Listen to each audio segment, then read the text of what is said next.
Hello, lovely theater kids, and welcome back to another Monday London vlog. This week I wanted to do another West End review, and this time it is on my trip to see The Last 5 Years with Jonathan Bailey and Samantha Barks.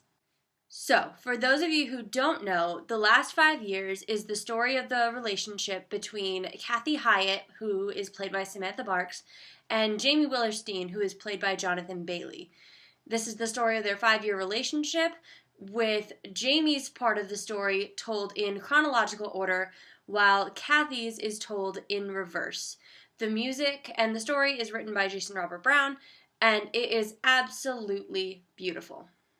Alright, so now to get started on the review. Just a general premise, this was the first time I've ever seen The Last 5 Years live. I had only ever seen the Jeremy Jordan and Anna Kendrick film version. I loved it, I thought it was beautiful, and I have listened to cast recordings of all of the other revival and original casts. So I have listened to all 3 albums. I've only ever seen it in movie form up until now. So I just wanted to get that out of the way, so just get that premise right there. Alright, so the story and the music in general, it's really, really beautiful. It does hurt at times. It makes your heart hurt. It makes your heart hurt in a really good way. I feel like everybody needs that show where like you just get those emotions out. So this is a really good show for that because it does make your heart hurt, but it also makes you smile uncontrollably at times.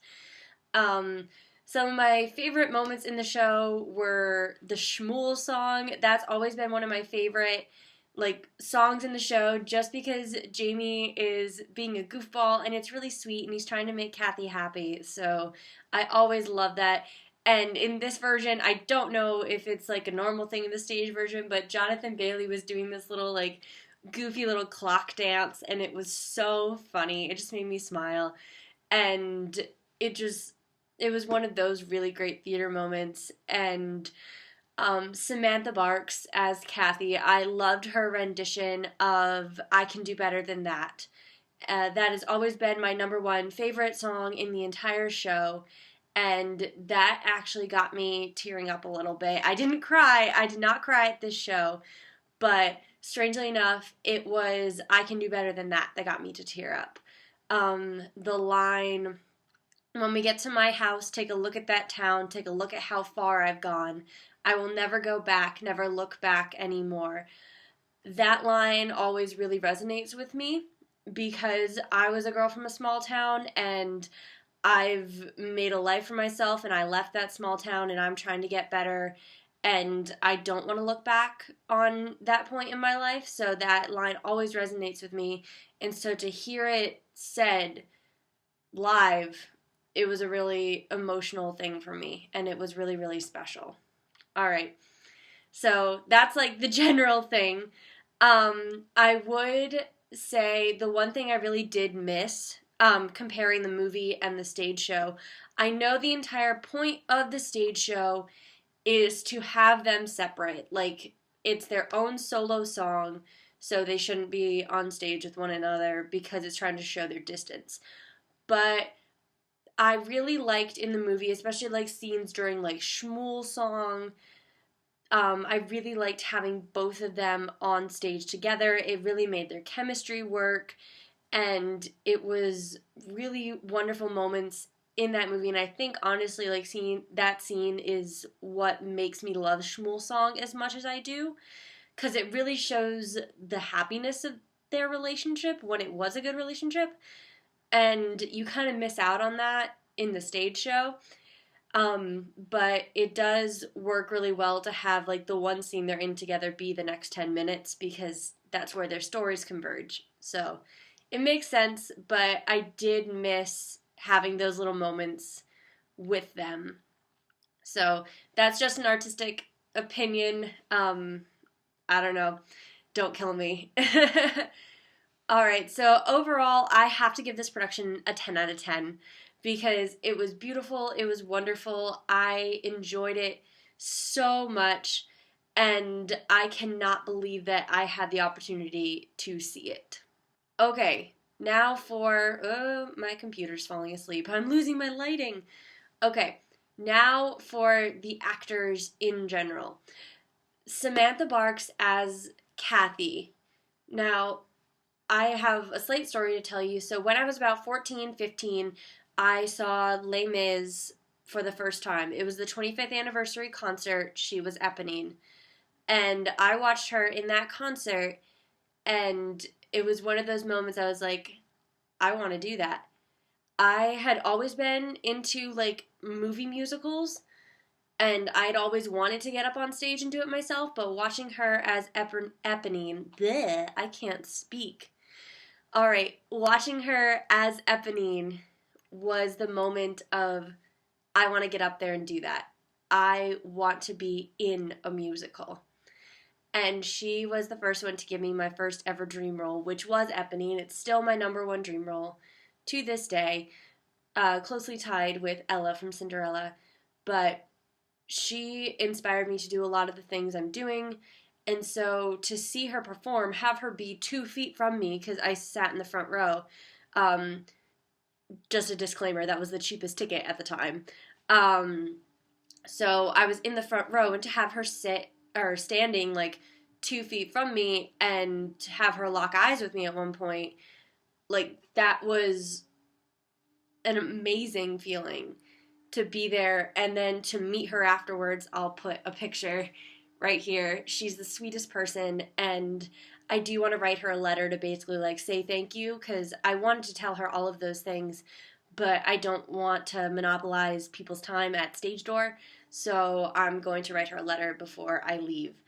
All right, so she was incredible. She made me feel all of the emotions, and it was a wonderful, wonderful experience to watch her play Kathy. So she gets an automatic 10 out of 10 because she is a wonderful, beautiful person. All right, now for Jonathan Bailey. Jonathan Bailey as Jamie, like he had all of the energy, he had all of the emotions, and like as I said, Jeremy Jordan was the only Jamie I've actually like seen. So comparing him and Jonathan Bailey, it was like they had so many similarities in their Jamies, and I personally loved that, and it was so great. He made me smile, he made me feel all of the things, and it was a wonderful performance. So he gets a 10 out of 10 as well. And this video is already going kind of long, so I'll probably like edit stuff out, but anyway. So the last thing I want to talk about is the technical aspect, because I always talk about the technical aspect of this show. I really like the fact that the orchestra was on stage on the upper platform, and underneath them was a series of doors that would open, and platforms would come out with set pieces on them, such as the boat for the next 10 minutes, or Kathy's dressing room table for Summer in Ohio, and all of those elements. It was really good. It worked really well, and there was also like things coming in from the sides. There was only like one little technical screw up in the show, but I remember smiling at it and being like, I've been there. I've totally been there. And the wall coming out for Summer in Ohio, so the wall would push back, and then they would push out a platform with Kathy's dressing room table on it, and the wall didn't fully disappear, so the platform ran into it a little bit, and so they had to back up and like pull it out and push the wall back in, and then she would come out, and you could see Samantha Barker's face. It was just like, okay, but like she rolled with it, you go with it, and being on tech crew, I've had stuff like that happen. You just make it work. And so applause to the tech crew for doing it well and doing it quick and making things work. So thumbs up to you. You guys did great. I love me some tech crews because I'm a part of them. So yeah. So tech crew gets 10 out of 10. I love them. They did great. And they worked with what they had, and in a quick emergency situation, they worked it out, they made it happen. So good for you. Overall, this show gets a 10 out of 10. I would give it a 100 out of 10 if I could. If I could afford it, I would go see it again. When I bought my tickets, it was before previews had even started. They were still in the rehearsal process, so they were really cheap. But now they are selling out most of their shows, so the ticket price has gone up, up, up. So I cannot see it again, unfortunately, but if I could, I would. And if any of you are in the London area or going to be in the London area while this is still running, please go see it. Please, please, please, because you will not regret it. This show is a beautiful, wonderful piece of art, and I am so thankful that it was running while I was over here. So that is all I have to say about that.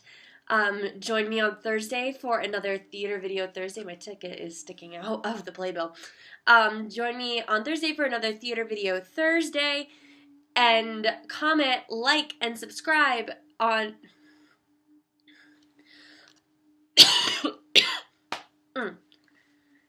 Alright, everyone, so that is it for this Monday London vlog. Join us on Thursday for another Theater Video Thursday. Like and comment on this video. Let's see if we can get this video to, let's say, 10 likes. I haven't gotten to 10 likes on a video yet, so let's see if we can do it here. So, I will see you on Thursday. Follow our social media links down below in the description box, and I hope you have a great week. Bye, guys. You want. Alright, now it's time for hair accessories. All of these products I actually bought at Claire's. So first we're going to start off with this flower crown. It is pink and white, and I thought it would work very well for Rapunzel.